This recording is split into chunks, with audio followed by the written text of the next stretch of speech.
ये विषयी मन जो वासनाओं में सुख ढूंढ रहा है, ये सच्चे सुख की बात सुनकर घबरा जाता है। बस इसको संभालना ही सब उपदेश का सार है।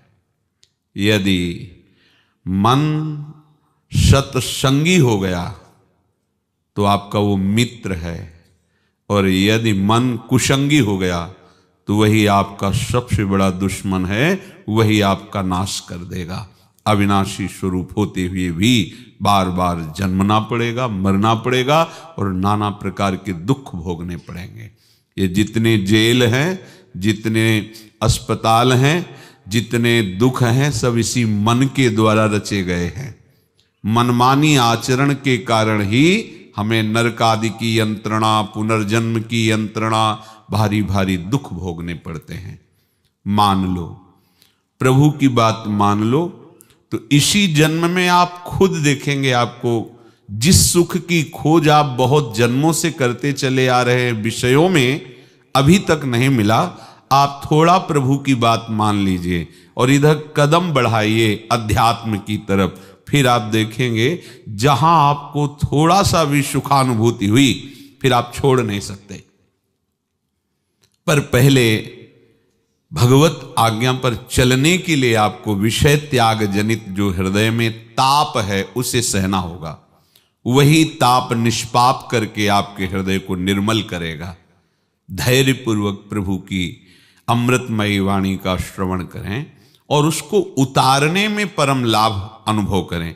यदि उतारते नहीं तो ठीक है, इतना समय मंगलमय गया, पर वो लाभ नहीं मिल पाएगा जिस लाभ के उद्देश्य से भगवान ने उपदेश किया है। श्री भगवान कह रहे हैं, तद्बुद्ध्यस्तदात्मानस् तन्निष्ठास्तत्परायणाः गच्छन्त्य पुनरावृत्तिं ज्ञान निर्धूत कल्मषाः। तदात्मानम,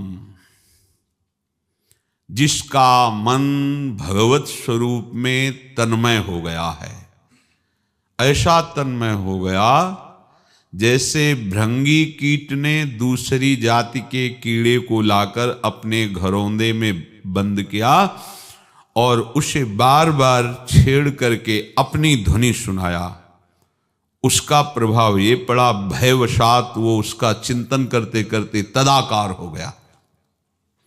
दो ही प्रकार से गाढ़ चिंतन होता है, या तो प्रेम से और या भयानक भय से।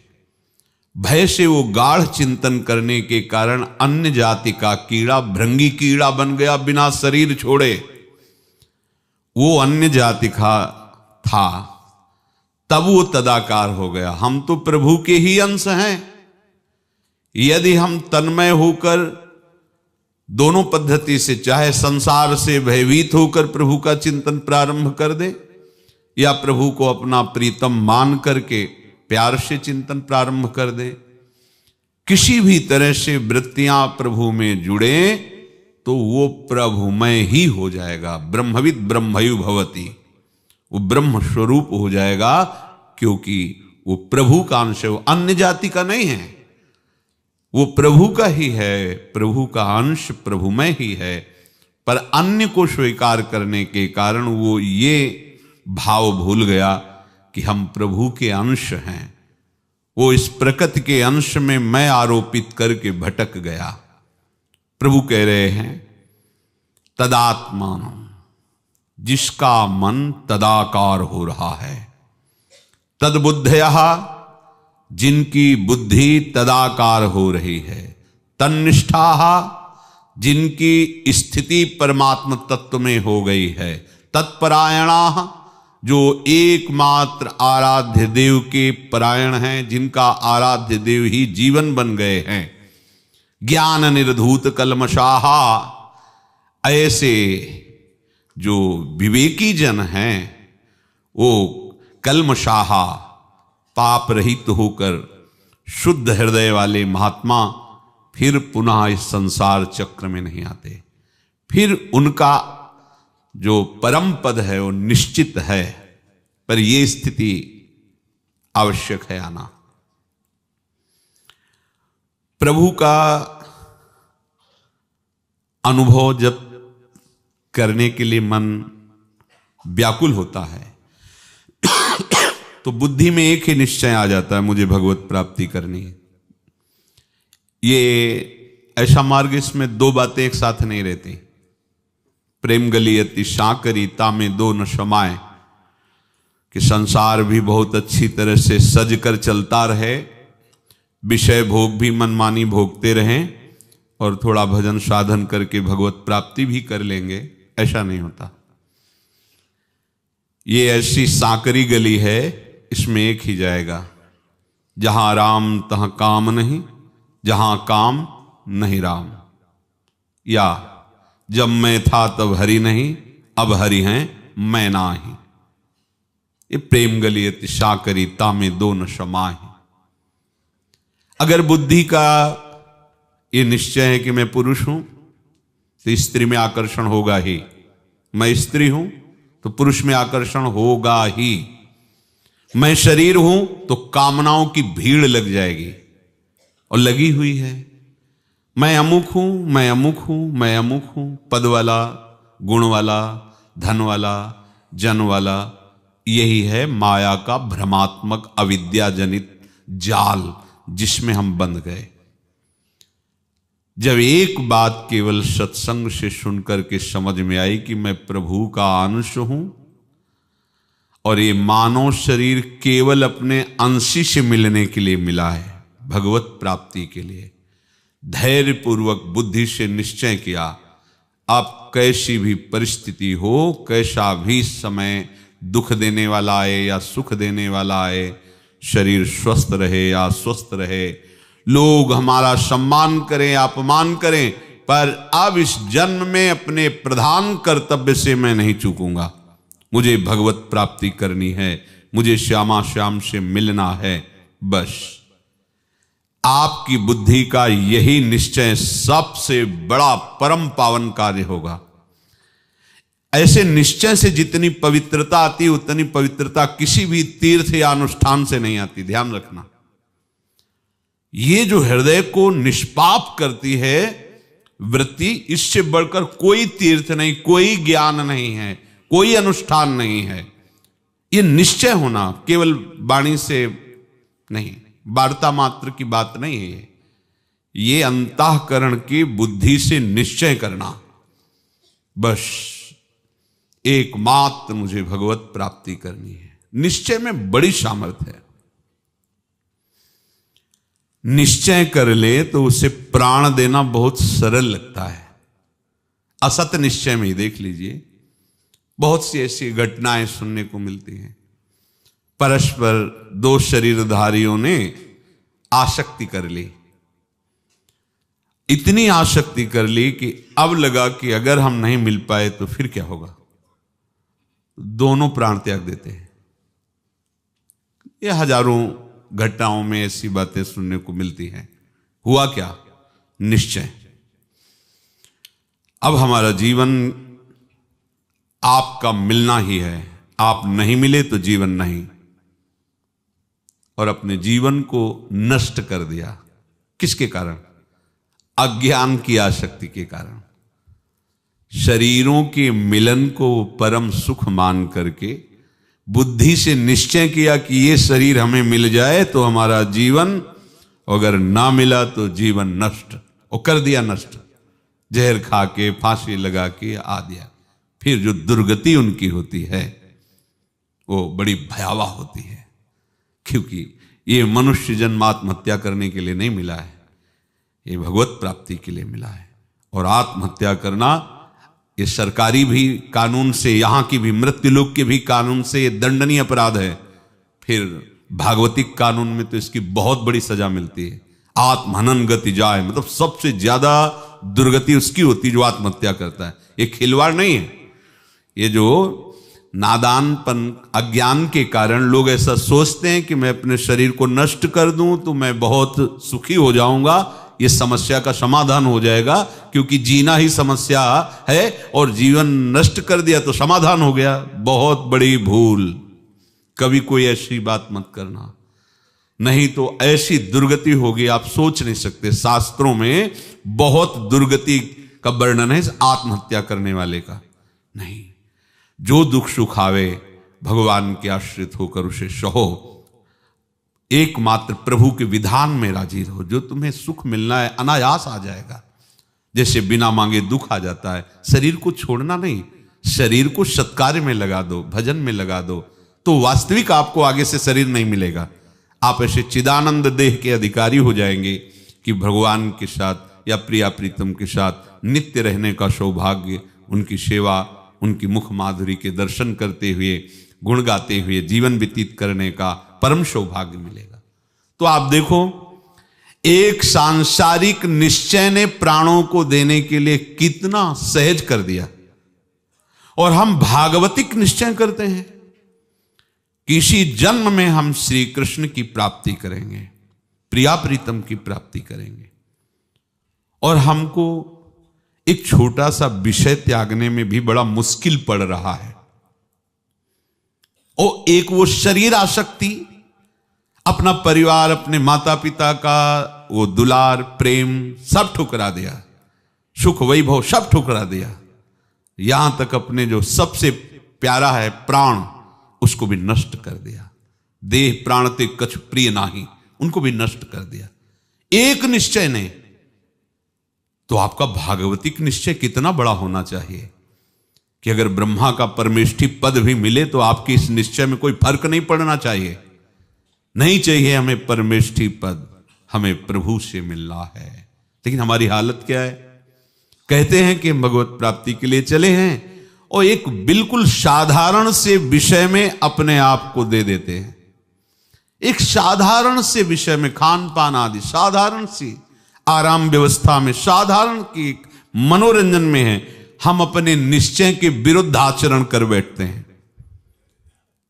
एक संसारिक व्यक्ति जब निश्चय करता है किसी संसारिक शरीर के लिए तो सब समझाते हैं, पर उसको अपने निश्चय में अटल रहना ही अच्छा लगता है। और आप भागवतिक निश्चय वाले हैं जिसमें आपको शास्त्र और सद्गुरुदेव समझाते हैं उसी निश्चय के पक्ष में, पर आप अपना निश्चय छोड़ देते हैं और वो सांसारिक शरीर आसक्ति वाला सब उसको विपरीत समझाते हैं कि तेरा निश्चय गलत है, पर वो अपने निश्चय में अटल रहता है। कैसा भगवान की माया का खेल है। यहां तदबुद्धया, ये तदबुद्धया तभी माना जाएगा जब श्यामा श्याम से बढ़ करके आपको कुछ ना लगे।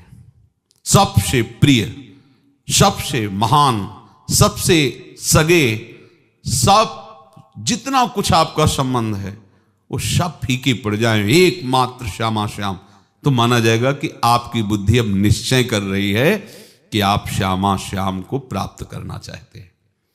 कुछ भी प्रिय नहीं लगता, और न कछु सुहाय, कुछ अच्छा नहीं लगता। किसी भी तरह की हंसी मजाक, खान पान, सुख भोग, सामग्री सब उसे काटने दौड़ते हैं। बताया कि प्राण देना बहुत सुखद लगने लगता है जब अपने प्रीतम से मिलन की चाह पैदा होती है, चाहे वो ज्ञान मार्ग का पथिक हो, चाहे वो भगवत भक्ति मार्ग का पथिक हो। बहुत ही इस निश्चय में सामर्थ्य है।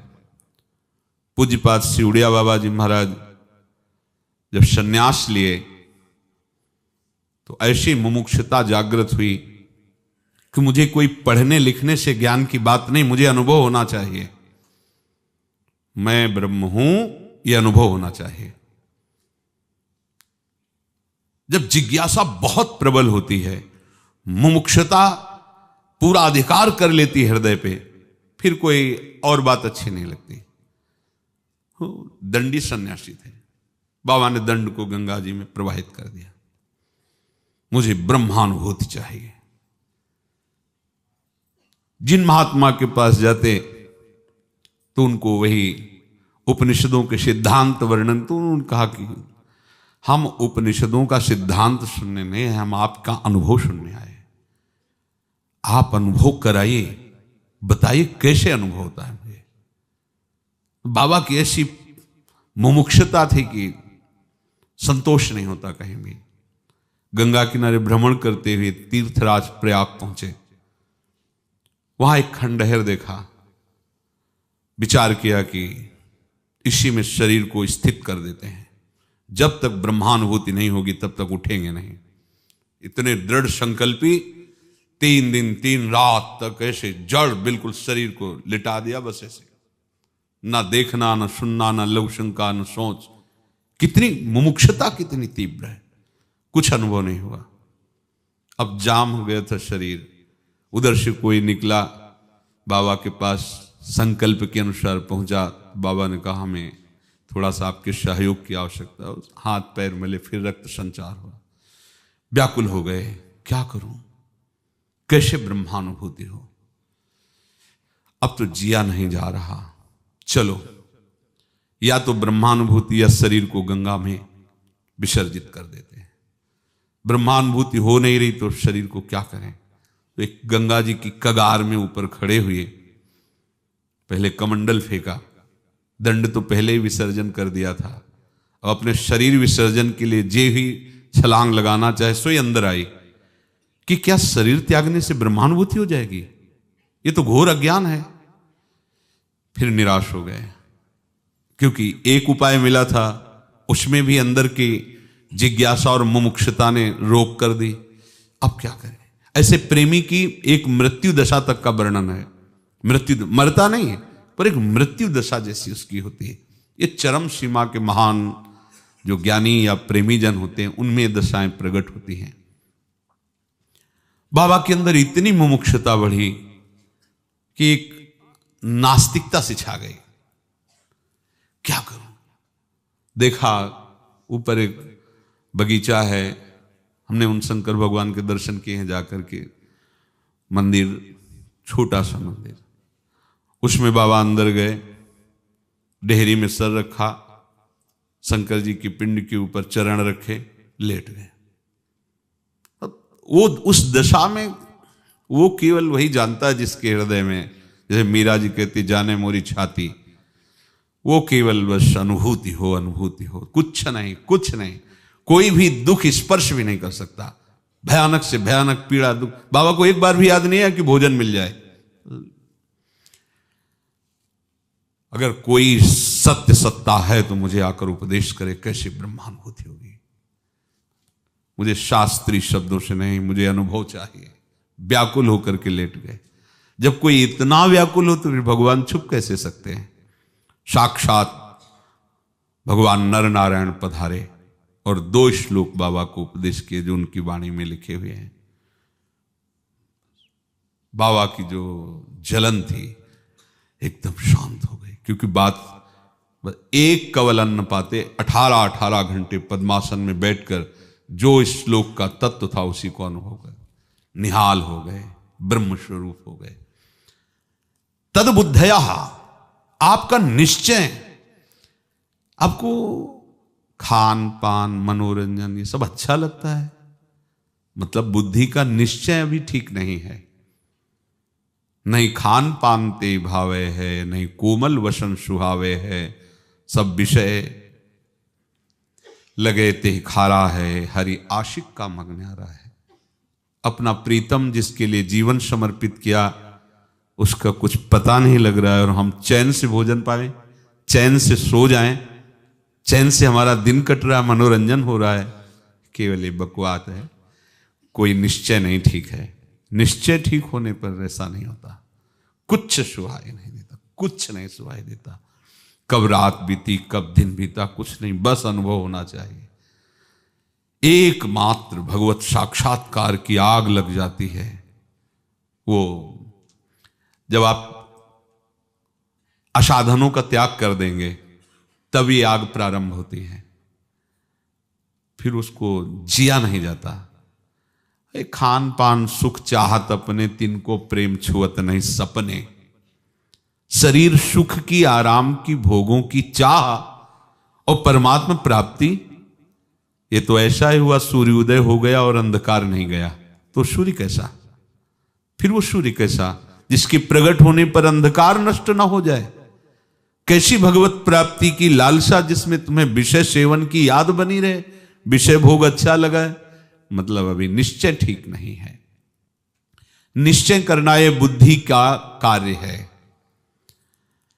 उपासक को बुद्धि से पहले ये निश्चय कर लेना चाहिए कि मुझे भगवत प्राप्ति करनी है। देख लो, हृदय में देखो। दूसरी बात इस निश्चय करना चाहिए कि प्रभु के सिवा इस संसार में कुछ नहीं है। भले अनुभव में नहीं आ रहा, प्रभु के सिवा इस संसार में कुछ नहीं। चिद चिद लक्षणम सर्वम राधा कृष्णमयम जगत, जड़ चेतन जग जीव जत सकल राम में जानी। प्रभु के सिवा कोई नहीं। क्यों? क्योंकि उत्पन्न होने के पहले केवल प्रभु थे, और सबका लय होने के बाद केवल प्रभु रहेंगे, तो बीच में जो कुछ बने हुए वो प्रभु ही बने हुए हैं, ऐसी भावना। ये दो निश्चय लेकर के उपासक चलता है। पहला निश्चय, मुझे भगवत प्राप्ति करनी है, प्रिया प्रीतम की सेवा में जाना है। दूसरा निश्चय, ये सारा संसार भगवत स्वरूप है। इससे आप प्रपंच मुक्त हो जाएंगे।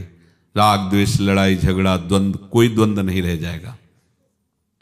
अब जो बुद्धि में निश्चय किया है, बस उसी में हमको तदात्मानः,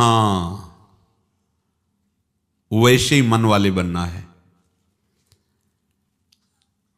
मन जब तक प्रभु का चिंतन नहीं करने लगता, तब तक उपासना का सुख नहीं मिलता। क्रियाएं हो रही भागवतिक माना, और चिंतन हो रहा है विषयों का, भोगों का, तो सुख किसका मिलेगा? चिंतन का। जो आप चिंतन कर रहे हैं, प्रायः भगवान की जहां विशेष वचन प्रकाशित होते हैं, वहां चिंतन शब्द पर बहुत जोर दिया है प्रभु ने, स्मृति पर बहुत जोर दिया है। अगर आपका चिंतन विषय ही बना रहा, तो निश्चय क्या किया था? प्रिया प्रीतम के मिलन का। तो क्या विषय चिंतन प्रिया प्रीतम का मिलन, ये मिलान नहीं खाता है? प्रिया प्रीतम का चिंतन, फिर प्रिया प्रीतम का मिलन, ये निश्चित है। और विषय चिंतन, क्रियाएं भागवतिक, तो बहुत लंबा समय जाएगा, आपको भागवतिक आनंद नहीं मिलेगा। जैसे कल एक संत भगवान प्रश्न कर रहे थे एकांतिक में वहां, कि हम जब ध्यान करते हैं तो हमें आनंद का अनुभव होता है, पर इसके बाद फिर वो आनंद नहीं रहता है। तो ये भागवतिक आनंद नहीं है। जो भागवतिक आनंद होता है वो किसी प्रयास से नहीं मिलता है, वो हमारा स्वरूप है। जो स्वरूप है वो एक रस है। जब भागवतिक आनंद प्राप्त होगा तो वो घटने वाला नहीं है, वो बढ़ेगा ही। छिनई घटे छिन बढ़े, सो तो प्रेम न होए। वो भागवतिक आनंद नहीं है, आनंद कोश का आनंद है। प्रभु का आनंद जो है वो तभी अनुभव में आएगा जब आप प्रयासरत हो करके जितना असत मैं में बैठाल दिया है, या मैं को असत में बैठाल दिया है, उसको हटा दीजिए। यह है साधना। शरीर की भोग, शरीर के संबंधी, इस असत में हमने अपने मैं को ऐसा बैठाल दिया है, पूछो मत। यही हमारा जीवन, इसके बिना हम जी नहीं सकते, यही हमारा सब कुछ है। अब इस असत से जब तक अपना संबंध नहीं हटाओगे, तब तक उस आनंद का परिचय नहीं होगा। मैं प्रयास करके ध्यानस्थ होता हूं, एक क्रिया है। थोड़ी देर के लिए आप इंद्रियों को, मन को अचंचल करके, विषय चिंतन ना होने के कारण थोड़ा सा आपको जो आनंद मिलता है वो सच्चिदानंद नहीं है। सच्चिदानंद एक बार आनंद आएगा तो त्रिकाल में भी कभी वो नष्ट होने वाला नहीं। उसी का नाम सच्चिदानंद है। सच्चित आनंद एक बार जिसके हृदय में स्फुरित हुआ और डूब जाएगा। वो ऐसा नहीं कि अब पहले था अब नहीं है, या थोड़ी देर आया फिर नहीं। ये आनंद नहीं है, वो शतोगुण जनित आनंद है, वो आनंद कोश का आनंद है, अभी भगवदानंद नहीं प्रकट हुआ। तदात्मानः, मन तुम्हारा भगवदाकार हो जाए। भगवदाकार का मतलब स्वाभाविक, जैसे मन विषय चिंतन करता है ऐसे भगवत चिंतन करे। कभी नाम चिंतन, कभी पद गायन, अंदर ही अंदर कभी रूप का चिंतन हो रहा है, कभी उनकी कृपा का चिंतन हो रहा है। कितनी कृपा हम पर है लाडली जी की, लाडली जो हमें कितनी कृपा के द्वारा पोषित कर रहे हैं। आप देखो पीछे की हुई कृपा का वर्णन करो, बार बार अनुभव करो, आपके ऊपर कितनी कृपा है। आपके ऊपर आप देखो ना, आप ऐसे प्रमादी हैं कि आप कृपा का वर्णन नहीं करते, इतनी कृपा है, आप ठुकराते चले जा रहे हैं उस कृपा को, इसलिए आप डूब नहीं पा रहे। नहीं, एक एक कृपा का अनुभव करो, आप क्या थे अब क्या हो, कितनी कृपा लाडली जो कर रही है, तो इसी से उनका चिंतन बनने लगेगा। तदात्मानः, तब माना जाएगा शरीर की कैसी स्थिति है, किस वातावरण में रहता है, से कोई फर्क ना पड़े। हर परिस्थिति, हर वातावरण में, हर क्रिया को करते हुए आपके हृदय में श्यामा श्याम की स्मृति बनी रहे, उनका चिंतन चलता रहे, अन्य चिंतन की कहीं प्रवेश वृत्ति न रह जाए मन में, तब उसे कहते तदात्मानः। अब ये मन हो गया प्रिय प्रीतम में, तद बुद्धया और तदात्मानः, भगवत बुद्धि वाला हो गया, क्योंकि अब उसे भगवदाकार वृत्ति से निरंतर अपने आराध्य देव के चिंतन में सुख है, ऐसा निश्चय बुद्धि ने कर लिया। मन ने, जो बुद्धि ने निश्चय किया, उसी के मनन चिंतन में लग गया। तन्निष्ठा, ध्यान दीजिए, अब उपासक के हृदय में निष्ठा जागृत होती है। जैसे गोस्वामी जी तुलसीदास जी कहते हैं, बने तो रघुवर ते बने, बिगड़े तो भरपूर, तुलसी औरन ते बने, ता बनवे पे धूर, यह निष्ठा। एक भरोसो, एक बल, एक आस विश्वास, एक राम घनश्याम हित चातक तुलसीदास। महारानी जो जैसे रखें वैसा है हमारा जीवन। श्यामा श्याम के सिवा ना अन्य वृत्ति, ना अन्य दृष्टि, ना अन्य आश्रय, ना अन्य आशा, ना अन्य बल, ना अन्य से विश्वास। ये हुआ तन्निष्ठा। ज्ञान ध्यान व्रत कर्म जिते, सब काहू में नहीं मोहि प्रतीति। ऋषिक अनन्य निशान बजायो, एक श्याम श्यामा पद प्रीति। श्री हरिवंश चरण निज सेवक, बिचले नहीं छाड़ी रस रीति। अपने आराध्य देव की निष्ठा में, ये गुरु कृपा से आती है निष्ठा। जहां कहीं अपनी निष्ठा पर फर्क पड़ने को पड़े तो प्राण भी दे सकते हैं। ये क्या साधारण, क्या व्यवस्था की क्या बात, प्राण दे सकते हैं। हमारी निष्ठा पे फर्क, तन्निष्ठा। और परीक्षा निष्ठा की ही होती है। अगर निष्ठा नहीं तो क्या परीक्षा हो, तो वैसे ही सुख दुख में तुम भ्रमित हो रहे हो।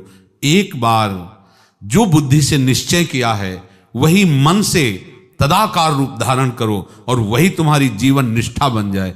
अब श्यामा श्याम के सिवा अन्य कोई नहीं। अगर ये निष्ठा आ गई तो तुम कैसे हो ये प्रश्न नहीं है, तुम किनके हो ये प्रश्न हो गया। तुम किनके हो, बस इतने से काम तुम्हारा बन जाएगा। ध्यान रखना, कैसे हो ये प्रश्न बाहर होता है, यहां नहीं होता। यहां किनके हो, इसमें कमी होगी तो रुकने नहीं देंगे। यहां इतना वैभव है वृंदा सखी का। श्यामा श्याम के प्रति यदि तुम्हारी भावना नहीं, किसी भी वैष्णव के प्रति अपराध बुद्धि है, तो आज भले आराम से रह लो। कल जब इसका फल उदय होगा तो भागना पड़ेगा तुमको। तुम धाम में शरीर नहीं छोड़ सकते, पक्का लिख लो। ऐसी विषम परिस्थिति पैदा हो जाएगी, भाग के जाना पड़ेगा। ये महारानी जी का धाम है और अनंत शक्तियां इसकी सेवा में हैं, धाम की सेवा में। जिससे देखो ना, राष्ट्रपति भवन की कैसे सुरक्षा होगी, तो सोचो अनंत ब्रह्मांडों के स्वामी का महल है और उनकी कैसी अनंत शक्तियां सेवा कर रही होंगी। अपने तो मायाकृत नेत्र हैं, इसलिए नहीं देख पा रहे। हमें अपनी स्वामिनी, अपने प्रिया प्रीतम के प्रति पूर्ण समर्पित निष्ठा वाला हो जाना चाहिए। अगर कोई कहे कि ऐसा कर लो, इनको छोड़ करके ऐसा थोड़े दिन ये अनुष्ठान कर लो, आप ठीक हो जाओगे। तो आपको सोचना चाहिए कि अभी प्राण निकल जाए, मुझे ठीक नहीं होना है। श्यामा श्याम जब तक रखें तब तक रखें, ना रखें तो हम दूसरे के जिलाए अमरत्व तो भी नहीं चाहते। ये निष्ठा हो। देखो इसमें खास बात है, अगर निष्ठा नहीं आई तो बात नहीं बनेगी। एक बार नाम हम भूल रहे हैं उन ऋषि जी का, क्योंकि बहुत वर्ष हो गए वो प्रसंग का। छोटे बालक थे वो, अपने सहपाठियों के साथ वो खेलते हुए ऐसे ब्रह्म ऋषि के घर गए जिसके यहाँ धनी जजमानों के यहाँ जाकर के उनको उपरोहित कर्म करने का ऐसा, तो उनके यहाँ अच्छी खान पान सामग्री थी और गाय थी, तो उन्होंने उस सामग्री के साथ दूध अपने बच्चों के साथ उनको भी पिलाया।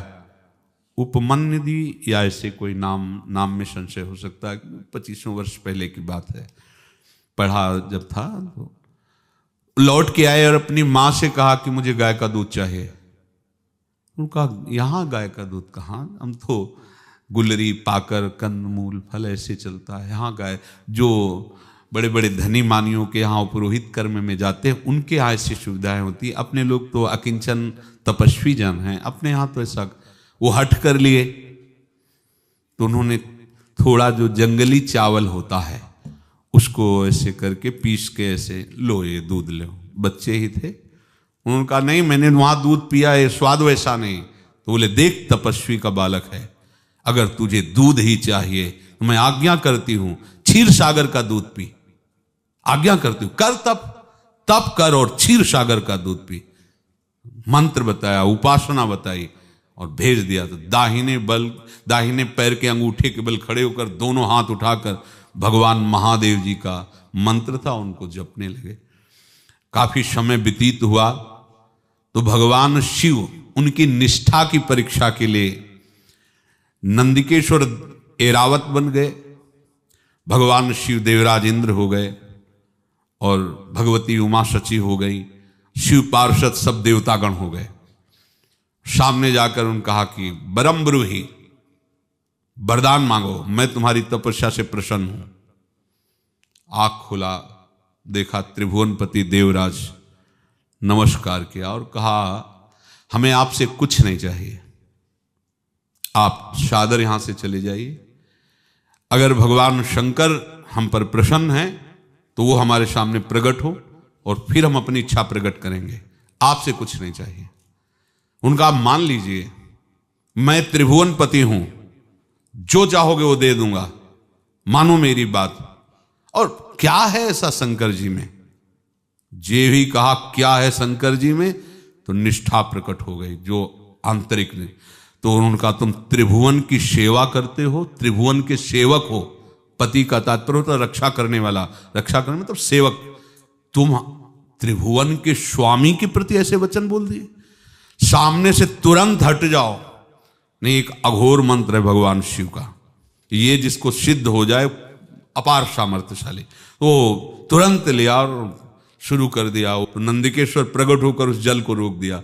बोले आराध्य देव के मंत्र से आराध्य देव को ही क्षति पहुंचाना चाहते हो, देखो। तो जब उन्होंने देखा तो एरावत की जगह नंदिकेश्वर और देवराज के इंद्र की जगह भगवान महादेव और भगवती उमा और समस्त पार्षदगण भगवान से वो हाथ जोड़कर प्रणाम, प्रभु त्रुटि क्षमा करो।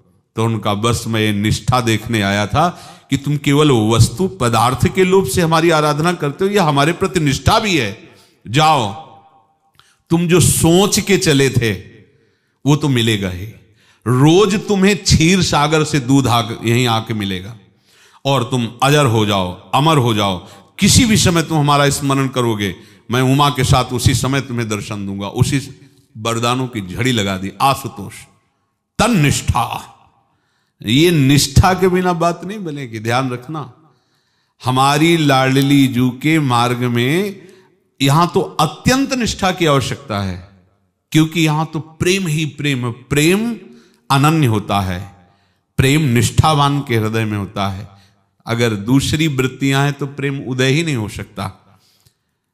जिसे कोई भी लाभ, कोई भी सिद्धि, कोई भी साधना में रुचि हो, प्रेम कैसे प्राप्त कर सकता है? इसीलिए दूरादपास्य स्वजनान सुखमर्थ कोटिम सर्वेषु साधन वरेषु चिरम निराशा। साधना के द्वारा प्राप्त होने वाले चमत्कार सिद्धियां आपको यहां ब्रजमंडल के अंतर्गत महापुरुषों में नहीं मिलेंगी। आप देख लो, यहां के जितने महात्मा हैं सीधे सरल दैन्य आपको मिलेंगे, और सामर्थ्य इतनी कि देवराज इंद्र भी ललचाते हैं कि कभी कोई आज्ञा कर दे सेवा के लिए। सुरपति नरपति लोकपति जिनके भावे घास रहे परमानंद में तज सब ही की आस। तो यहां के जो मार्ग के पथिक हैं वो केवल लाडली जी की अनन्य निष्ठा के हैं। निष्ठा पर बहुत ध्यान दीजिए, ये बहुत बड़ी बात है। हम कामी हैं, क्रोधी हैं, लोभी हैं, मोही हैं, हम श्यामाजू के हैं, तो ये सब जितने हैं ये सब नष्ट हो जाएंगे। स्वाभाविक आपको वही गति मिलेगी जो बड़े बड़े परमहंसों को मिलती है, निष्ठा में नहीं।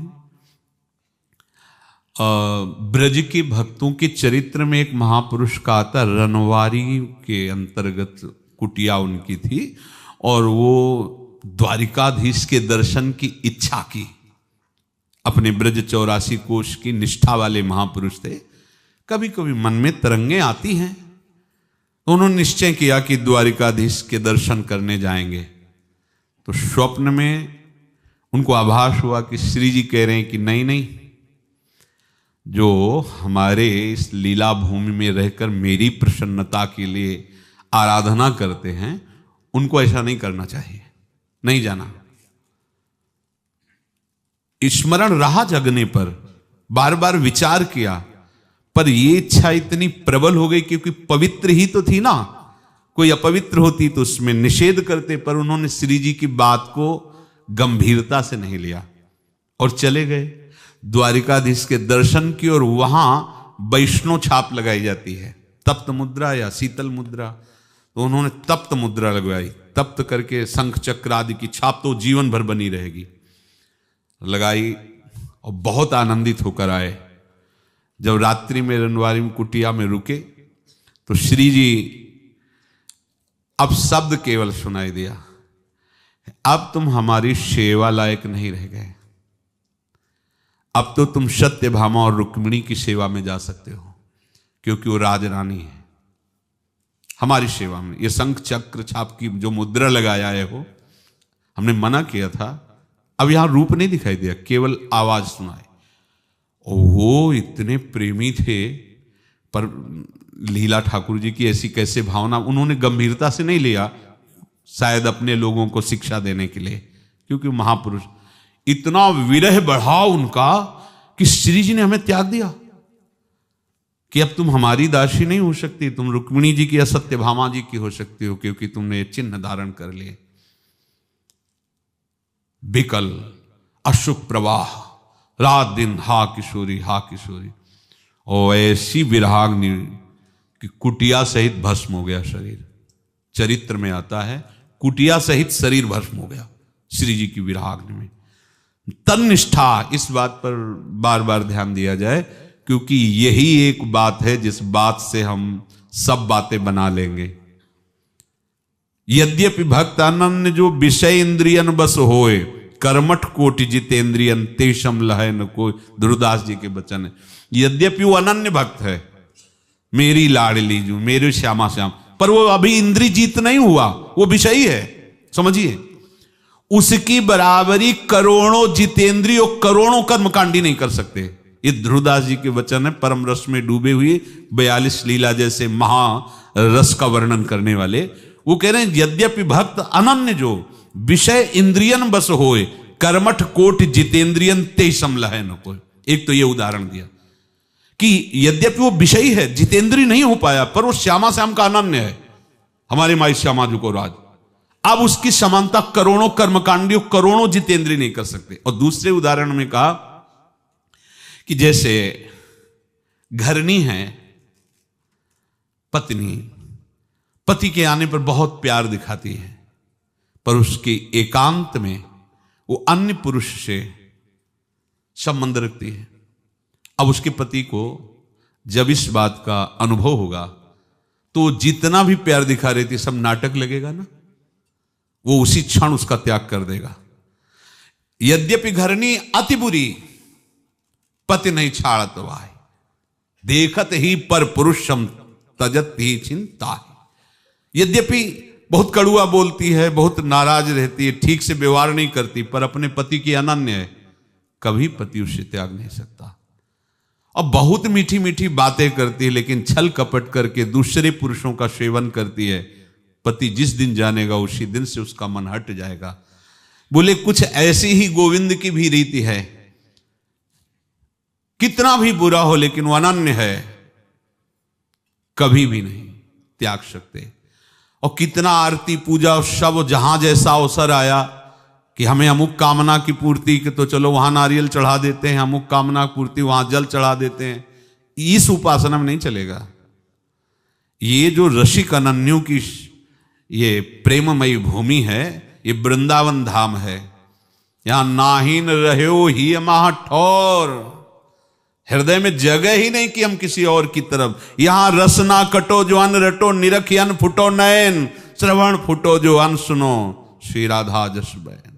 बस ये अनन्य, ये वृंदावन धाम है। जहां कहीं भी शास्त्रों में या संत सभा में प्रेम की बात होगी तो यथा ब्रज गोपिका नाम, प्रेम समुद्र, यहां ब्रज 84 कोस की ही प्रेम वृत्तियों का वर्णन किया जाएगा। और उस सार समुद्र का मूर्तिमान स्वरूप लाडलीजू, लाडलीजू का जो ये वृंदावन धाम, यहां का जो रस विलास, ये ठसक से आता है। ये ठसक तुम्हारे हृदय में बैठ जाए। यद्यपि हम कभी उनके लायक नहीं हो सकते, हम सब पक्का। सोचो, जहां संभाव्योपि बिरंच नारद शिवो, संभाव्योपि शब्द का अर्थ होता संभावना, वो संभावना भी नहीं कर, जैसे एक साधारण आदमी राष्ट्रपति बनने के लिए वो संभावना भी नहीं कर सकता, ऐसी बात समझो। ऐसे ये ईश्वर कोटि के महापुरुष श्री जी के चरणों में महावर लगाने की संभावना भी नहीं कर सकते। पत्रावलिम रचितुम कुचयो कपोले, जो सहचरियां करती है वो संभावना भी नहीं कर सकते। यह नारदादेशु कैरगम्यम, अपने को संभावना क्या, अपने के हृदय में तो उल्लास है कि हमारी लाडली जो है और ये हमारा सेवा सौभाग्य हमारा जीवन है। ये कैसे आएगा? केवल अनन्य निष्ठा से। कै बच्चा के पेट और घट करे विनाशन, बच्चा हरिवंश शरण जे आए, तो श्री वृषभानु कुंवरी नंद नंदन निज कर अपनी चिट्ठी चढ़ाए। अब बात बन गई। ये जो हमें सौभाग्य मिला है, हमारी तपस्या, हमारी साधना, हमारे ज्ञान विज्ञान से नहीं, हरिवंश चरण आश्रय से, हरिवंश शरण आश्रय से, ये लाडली लाल का, नहीं तो संभाव्य उपी। इसलिए तन्निष्ठा ये बहुत बढ़िया अवसर। इसमें हम ये नहीं कह रहे कि तुम्हें कुछ देना है या कुछ करना है, अंदर बैठालनी है बात। तन्निष्ठा हमारे श्यामा श्याम, श्यामा श्याम के सिवा अब और कोई गति नहीं, कोई मति नहीं। तद्बुद्धया तदात्माना और तन्निष्ठा, ये बहुत जोर की बात। तन्निष्ठा, निष्ठावान ही वस्तु को प्राप्त करता है। देखो, श्री विठल दास जी महाराज जब द्वारिकाधीश के समीप, वो राजा जिनकी सेवा परिचर्या का कुछ भार लेकर के निरंतर महाप्रभु के आश्रित रहते हुए अपने लाडली लाल को दुलार करते थे, तो जहां वो राजा जाता था साथ में इनको जाना होता था, राज्यपाल पदवी। अब ये दर्शन करने नहीं गए तो कुछ जो जलन वाले होते हैं, भक्तों से जो विपरीत आचरण करते हैं उनको द्वेष हो जाता है, स्वाभाविक हो जाता है। भक्त किसी से भी द्वेष की लीला नहीं करते, पर वो उनसे द्वेष करने लगते हैं, स्वाभाविक। जगह जगह ऐसा प्रसंग पाया गया, क्योंकि उनको सहन नहीं होता भक्त का यश, भक्त का सम्मान। जैसे संसारिक आदमी सोचता है इतनी मेहनत करता हूं, इतना रात दिन स्कूटी से आगे नहीं बढ़ पाता हूं, जलन होती है। अरे गुड़ मुड़वा लो, देखो कैसे चल रहे, यहां हम परेशान हैं और यहां मौज से। तो कहीं ना कहीं उनकी जो भागवती की यश, भागवती की वहिबा, तो जलन होने लगती। मैं इतना राजा के अनुकूल लेता हूं कभी, और जब ये विठल दास सामने आते हैं तभी प्यार सम्मान इतना सब। आज अवसर मिला, वह महाराज आपके इष्ट द्वारिकाधीश हैं। हाँ हैं, ये विठल दास तो यहाँ 3 दिन से रह रहे हैं, दर्शन करने ही नहीं जा रहे। तो आपने इस पर कभी इनको कहा नहीं? अच्छा, दर्शन करने नहीं जा रहे? नहीं, आप जाते हैं, आपके साथ और सब जाते हैं, लेकिन ये कहाँ जाते हैं? बुलाओ। सभा में बुलाया। वो आप द्वारिकाधीश के दर्शन करने क्यों नहीं जाते? सीधे शब्दों में कहा, आवश्यकता नहीं। ऐसी कैसे बात कर दी? हम तो आपको महाभागवत समझते थे, आप द्वारिकाधीश के दर्शन के लिए कह रहे हैं कि आप? बोले हाँ प्रभु, आप रोष मत कीजिए, हमारा हृदय श्री वृंदावन बिहारी बिहारिन जी के चरणों में समर्पित है। हम श्यामा श्याम की सिवा अपने नेत्रों से और किसी को नहीं देखना चाहते। वो कैसी तुम्हारी उपासना है? श्री कृष्ण ही तो द्वारिकाधीश है और तुम उनसे मिलने? बोले प्रभु मान लीजिए, मेरे हृदय में बिल्कुल इच्छा नहीं है, बिल्कुल चाहत नहीं है। मेरे रोम रोम में वृंदावन, मेरे हृदय में प्रिया प्रीतम, बस। वो आवेश बढ़ता है। वो एकदम राजा थे, खड़े हुए, उनका ऊपरी वस्त्र पकड़ा, कहां वृंदावन? श्री हरिवंश, श्री हरिवंश, श्री हरिवंश। पूरी सभा को साक्षात्कार करा दिया वृंदावन का। रोम रोम लताएं हो गई, हृदय रूपी सिंहासन पर गलबैया दिए हुए अलग लड़े युगल सरकार मुस्कुरा, सब चरणों में लौट गए। ये है निष्ठा, अपनी निष्ठा। प्रभु सौ दो सौ नहीं, सबको ज्ञान है। आचार्य चरण कह रहे हैं सर्वानुवस्थतया निरीक्ष। पर जब प्रेम प्रकट होता है तब ये सर्वानुवस्थतया निरीक्ष वाली बात हट जाती है। इतनी ममता हो जाती है कि न दूसरा नाम सुनना है, न दूसरा रूप देखना है, न दूसरी बात सुननी, बस मेरे श्यामा श्याम। तन्निष्ठा। अब उसको जो अपने आराध्य देव का आनंद अनुभव में आता है तो आगे की स्थिति का वर्णन कर, तत्परायण हरिवंश परायण प्रेम भरे, हरिवंश सुमंत्र जपै सुधरे। रात दिन वृंदावन में विराजमान प्रिया प्रीतम जो सहचरियों से सेवित हैं, उन्हीं का नाम, उन्हीं का मंत्र जप रहे हैं, उन्हीं की सेवा में, उन्हीं के विषय में चिंतन कर रहे हैं। ये परायण होता है। परायण का तात्पर्य है अपने आराध्य देव से एक क्षण भी अलग अपनी कोई चेष्टा, अपनी कोई सत्ता न रहना। आंख खुलते ही और आंख मूंदते ही जितना समय गया है वो सब आराध्य देव में, आराध्य देव के लिए, आराध्य देव के ही विषय में चिंतन गया। उसको कहते हैं तत्परायण। वो परायण है, हरिवंश परायण, हर समय श्यामा श्याम के विषय में ही, उनकी सेवा, उनके नाम, उनके गुण, उनके रूप। जब तक साधक साधन में तन्मय नहीं होता है तब तक अखंड भजन नहीं होता है। जब तक अखंड भजन नहीं होता तब तक अपनी स्मृति बनी रहती है, अहम की स्मृति। और जब तक अहम की स्मृति बनी रहती तब तक विकार आने की संभावना है। ये सिद्धांत है। जब तक उपासक उपासना में इतना मगन नहीं हो जाता कि एक क्षण भी अपने लिए नहीं है, अपने लिए एक क्षण भी नहीं रहा, अब सब श्यामा श्याम के लिए। बुद्धि ने निश्चय किया श्यामा श्याम का, मन श्यामा श्याम का मनन करके उन्हीं की सेवा में, और निष्ठा श्यामा श्याम की, तो तत्परायण, उसका प्रत्येक पल श्यामा श्याम के लिए। जब तक ये अखंड स्मरण नहीं होता तब तक मैं की स्मृति रहती, देहाभिमान रहता।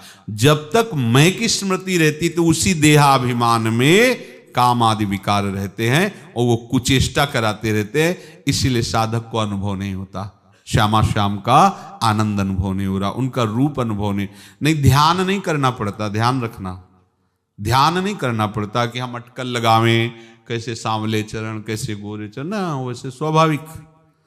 जैसे आपको हम देख रहे हैं ऐसे रसिक महापुरुषों के खुले नेत्रों में प्रिया प्रीतम बसे रहते हैं।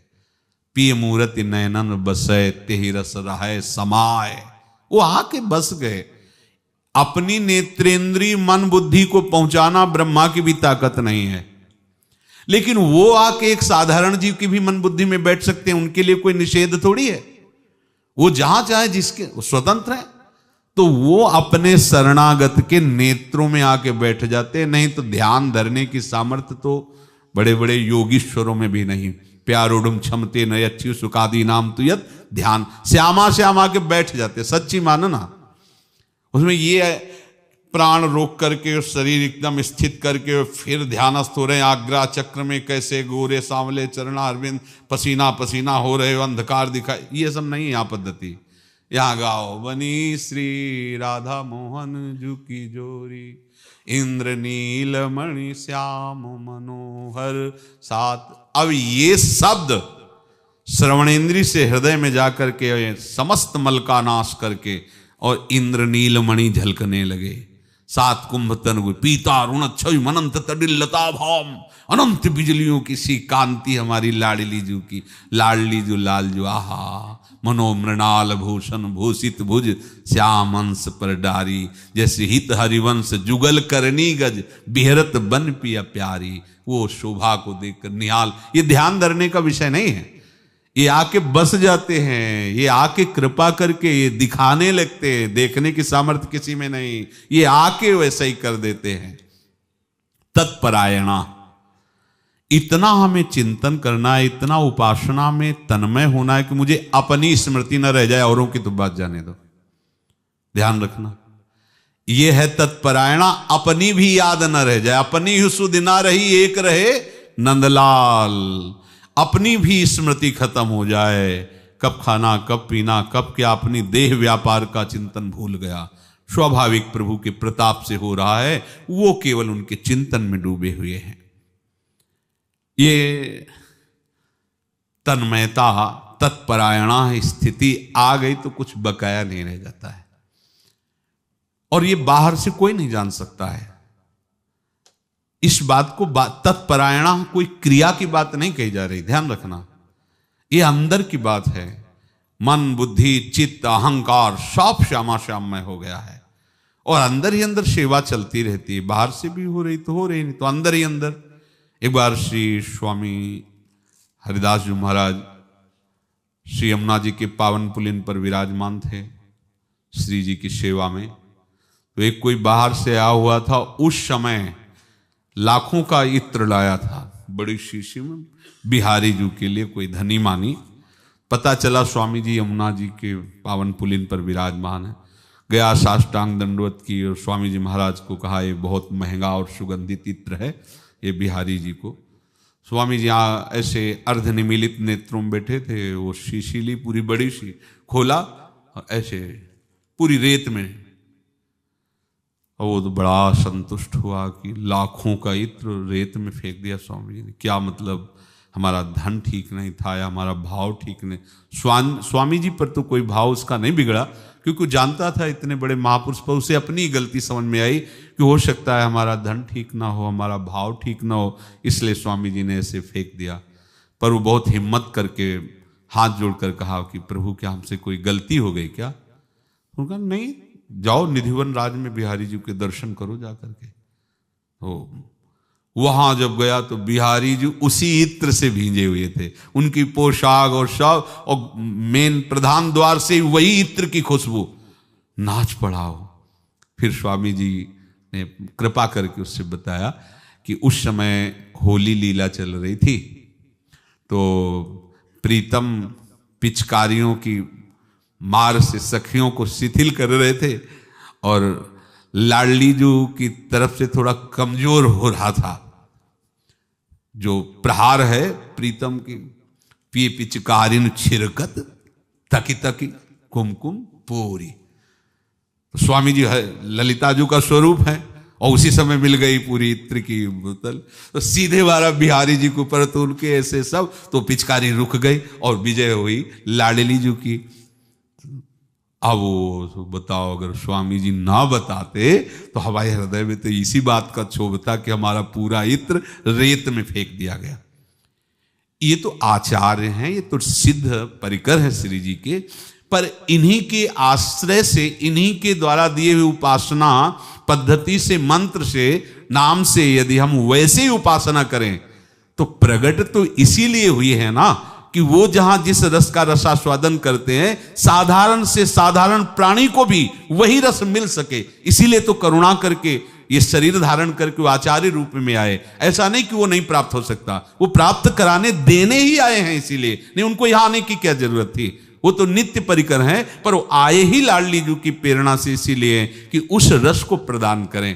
तो तत्परायणा, जब हम अपने आचार्य और गुरुदेव के द्वारा दी हुई उपासना में तन्मय होते हैं तो ये तत्परायणा एक क्षण भी अपने लिए नहीं होना चाहिए। देखो, आप जो भी सेवा कर रहे हो उसे श्री जी की भावना में लाइए। जैसे आप ढोलक बजा रहे हैं, आप तबला बजा रहे हैं, आप मृदंग बजा रहे हैं, आप पहले उसको प्रणाम करो, ढोलक को प्रणाम करो, तबला को, मंजीरा है पहले उसे माथे से लगाओ, वो श्री जी की सखी है, भावना करो आप ना, श्री जी की प्रसन्नता। ये बोझा नहीं है कि हमें 2.5 घंटे नहीं, अगर बोझा है तो फिर क्रिया है, बात नहीं बनेगी। हाँ, उसको प्रणाम करके ऐसे श्री जी प्रसन्न हो, जैसा भी हमसे आता है लाडली जू उसमें राजी हो जाएं, और या लाडली जू हमें उतना प्रवीण कर ले जैसा उनको सुनना। हमारी प्रत्येक चेष्टा श्री जी के लिए, जैसे आप ध्वनि पर गान कर रहे हो, आप अभ्यास कर रहे हो, आप वाणियों के पदों का अभ्यास कर, ये समय ऐसा ना समझो कि ये सब समय श्री जी के लिए ही जा रहा है, तत्परायणा के अंतर्गत ही है। यदि ऐसे चले तद्बुद्धया तदात्माना तन्निष्ठा तत्परायणा, अब क्या हो गया? बोले निर्धूत कलमशाहा, सब पाप नष्ट हो गए, हृदय एकदम निर्मल हो गया। अब क्या? गच्छन्त्य पुनरावृत्तिम, अब वो कभी भी कर्म बंधन से जन्म नहीं लेगा। अगर आएंगे तो जैसे महापुरुष जन जो जगत कल्याण के लिए प्रभु भेजते हैं, जाओ, क्योंकि प्रभु का तो कभी कभी अवतार होता है, उनके जनों का जब कभी भक्ति गौड़ होने लगती है और मुख्य अधर्माचरण बढ़ने लगते हैं तो फिर प्रभु अपने इन महापुरुषों को भेजते हैं। और जब कभी ऐसा होता है कि अब तो संभलने वाला ही नहीं, संहार लीला ही करनी पड़ेगी, तो स्वयं सरकार पधारते हैं और परित्राणाय साधूनाम विनाशाय च दुष्कृताम धर्म संस्थापनार्थाय संभवामि युगे युगे। वो अब कभी कर्म बंधन से नहीं जन्मेगा। कौन? जो तद्बुद्धया है, तदात्माना है, तन्निष्ठा है, तत्परायणा है, वो समस्त पापों से मुक्त होकर के सदा सदा के लिए लाडली लाल के पास पहुंच गया। अब वो अगर आएगा तो जैसे सरकारी आदमी भेजा जाता है तो उसकी कितनी महिमा होती है, साहब उस सरकारी आदमी, ऐसा थोड़ी कि प्रकृति उस पर अपना शासन करेगी, प्रकृति उनके इशारे पे रहेगी। जैसे स्वामी जी के सामने एक हिमालय से योगी आए थे, तो स्वामी जी का बड़ा यश था, तो दिखाना चाहते थे कि हम वो कभी कुछ बनते कभी कुछ बनते, मोर बन करके फिर स्वामी जी का मोर ऐसे बन। स्वामी जी ने उनको अपने हाथ से जब चना दी, जो दिए, वो जब पाए तो उनका वो अज्ञान नष्ट हुआ। जबकि योगी थे, इतनी सामर्थ्य थी कि बहुत रूप धारण कर रहे थे, लेकिन स्वामी जी की जो महामहिम स्वरूप, वो समझते थे कि हम अपना योग चमत्कार दिखाएंगे तो स्वामी जी प्रभावित हो जाएंगे, बहुत चमत्कारी महात्मा है। जब स्वामी जी की कृपा दृष्टि पड़ी तो चरणों में लौट गए और उन्होंने दीक्षा लेकर फिर बिहारी जी की सेवा परिचर्या में। ये पुनरावृत्ति तो और भी उपासना में हो सकता है, आवागमन मिट सकता है, लेकिन निकुंज में जाकर प्यारी जू की परिचर्या में, उनकी लीला में सम्मिलित होना, यह केवल सहचरी स्वरूप आचार्य की कृपा से ही संभव है, दूसरा कोई साधन नहीं है। जिसके हृदय में ये बात समझ में आ गई कि सखी की कृपा से ही इस सखी भाव की प्राप्ति हो सकती है, अन्य किसी साधना बल से नहीं। तो हमारी बुद्धि निश्चय करे श्यामा श्याम, इसके सिवा कोई हमारा नहीं। हमारा मन उन्हीं निश्चय की हुई श्यामा श्याम में निरंतर लगा रहे, हमारी निष्ठा हो जाए कि भले भी प्राण निकल जाएं, हमें नरक मिले, इसकी कोई परवाह नहीं। जैसे भगवत ऋषि जी कहते हैं, परमार्थ व्यवहार बनो कि ना बनो, स्वर्ग नरक अपवर्ग आस नहीं त्रास है, ये निष्ठा है। मात्र एक श्यामा श्याम और तत्परायणा, उन्हीं में हमारा प्रत्येक क्षण श्यामा श्याम में ही जाए तो हमारी जो भावना है वो सिद्ध हो जाएगी। हम सखी स्वरूप से अपने को लाडली जू के समीप देखेंगे, और ये गति बहुत ही दुर्लभ है। पुनरावृत्ति तो किसी भी साधन से मिल सकती, ज्ञान के भी साधन से मिल जाएगी, योग के भी साधन से मिल जाएगी, कर्म योग से भी मिल जाएगी, सबसे, भक्ति योग से भी मिल जाएगी, लेकिन ये वृत्ति तिन गोपिन ते दुर्लभ माई, ये केवल सखी कृपा से। तो खूब चिंतन करो, मनन करो, श्यामा श्याम की निष्ठा में रहो। श्री राधा वल्लभ लाल।